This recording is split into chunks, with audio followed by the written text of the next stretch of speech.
দেখুন, আমার একটা টবের জবা ফুলের গাছে আজ 12টা ফুল ফুটেছে। এখন বৃষ্টিকাল বলে প্রতিদিন অনেকগুলো ফুল ফোটে। আমি আজ আলু দিয়ে মুরগির ঝোল রান্না করব। আমার ঘরে আলু ছাড়া মাংস রান্না হয় না, কারণ আমার ছেলেটা মাংসের আলু খুব পছন্দ করে। কিন্তু আমার কাছে আলু ছাড়া মাংসটাই বেশি ভালো লাগে। মাংসগুলো ধুয়ে জল ঝরিয়ে রেখেছি। এবারে একে একে পেঁয়াজ, আদা, রসুন, হলুদ, মরিচ, তেল, লবণ, গোটা মশলা দিয়ে মেখে নেব। জানেন, মুরগির মাংস রান্না করতে গেলেই যে মানুষটির কথা মনে পড়ে তিনি হচ্ছেন আমার মাসির শাশুড়ি।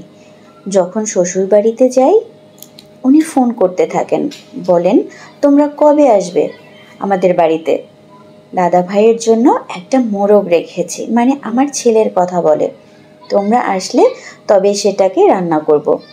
মাসির নিজের পালিত মুরগি। আমার শ্বশুরবাড়ি আর মাসির বাড়ির তফাৎ হচ্ছে মাঝখানে একটা ছোট্ট নদী। আমরা ট্রলারে পার হয়ে চলে যাই। গল্প করতে করতে লবণ আর হলুদ দিয়ে আলুগুলো ভেজে নিয়েছি। এবারে একই তেলে মুরগিগুলো ভালোভাবে কষিয়ে নেব।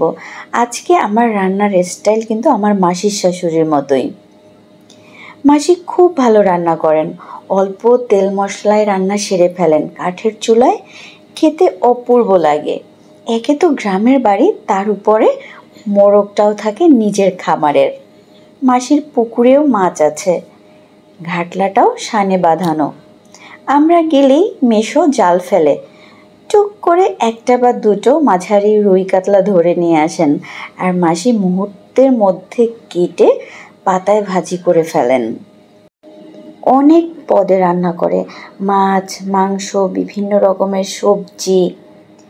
যখন আমাদের খেতে দেয় মাসির মুখে তৃপ্তির একটা হাসি খেলে যায়। আমরা পৌঁছানোর আগেই পিঠা বানিয়ে রেডি করে রাখে, যাতে যাওয়ার সাথে সাথে পিঠা খেতে দিতে পারে।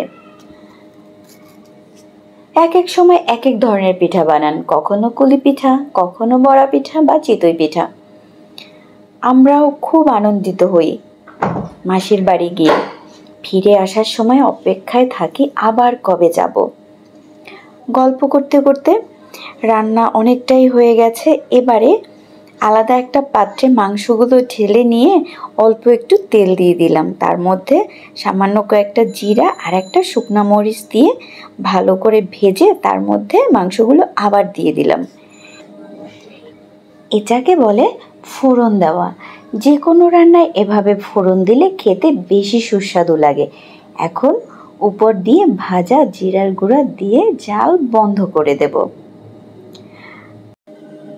আমার রান্নাবান্না আজকে এই পর্যন্তই।